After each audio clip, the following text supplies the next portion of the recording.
is entitled Traumatic Religious Events. Western religious history is full of traumatic religious events.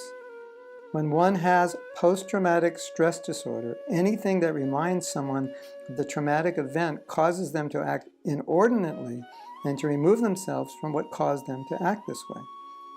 Western civilization is suffering from PST regarding religion. If you say you have truth, it triggers PST. At a social level, it doesn't allow people to be objective.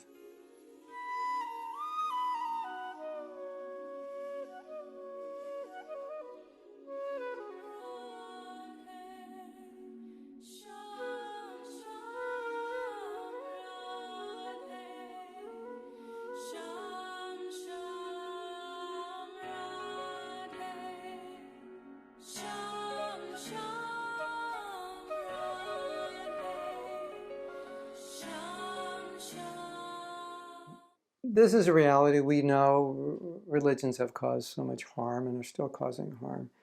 And so now in some countries, the word God stresses people.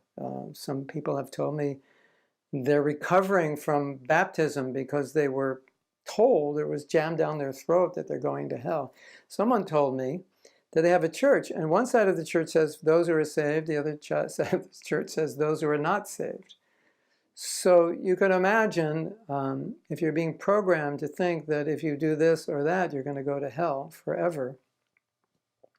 And then simultaneously, you're seeing religious people do irreligious things, organizations do irreligious things, up to the point of killing people. And of course, the problems we're having with priests and what the sexual activities they're doing and so forth, or the money that they're accumulating, the high lifestyle. It's created a problem for people, and so we have to be sensitive to this. And one thing that I heard recently Prabhupada say was, if we give them prasadam and kirtan, the whole world can be Krishna conscious. And I think that often when Prabhupada said that, he was seeing the condition of the world, and he was seeing this lack of faith, or perhaps the lack of philosophical acumen to really understand objectively spirituality, or think there is anything such as objective spirituality which is divorced from religion. And when seeing this and seeing all the arguments people put forward because they're angry and they're frustrated and they don't want to believe in God and they think atheism is really the answer, then Prabhupada would say kirtan and prasadam. Sometimes when devotees would describe the condition of the world and the direction it's going, Prabhupada would just say Harinam, Harinam, Harinam, Eva Kevalam. There's not much we can do other than give them the holy name and prasadam. Of course, we stress book distribution, we stress preaching and so many things.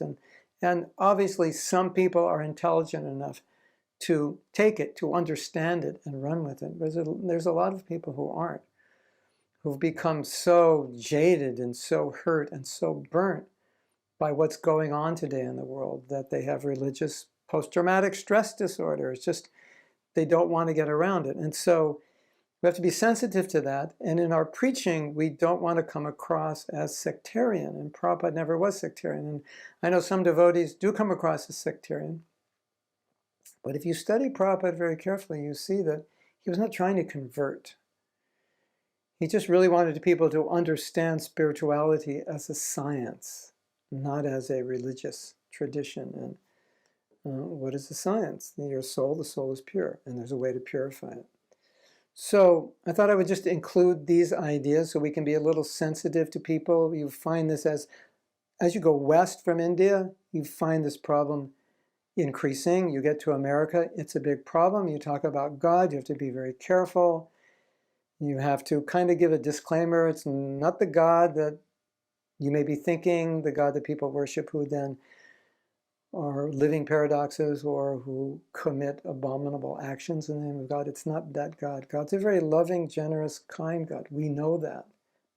They don't know that. And so let's be sensitive that we're preaching to a lot of people who are traumatized by religion.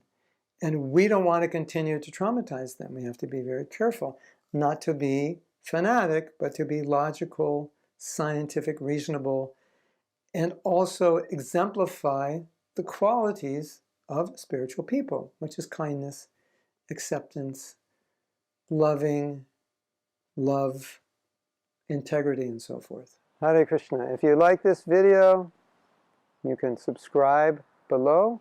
Also, I'd really appreciate it if you share this video with others, if you comment on it, if you like it, do whatever.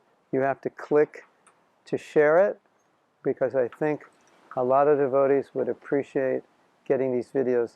I try to take our philosophy and put it in a practical way so we know how to apply it in daily activity.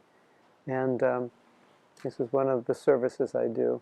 And I want to reach as many devotees as possible. If you can help me, I'd appreciate it so much. Thank you.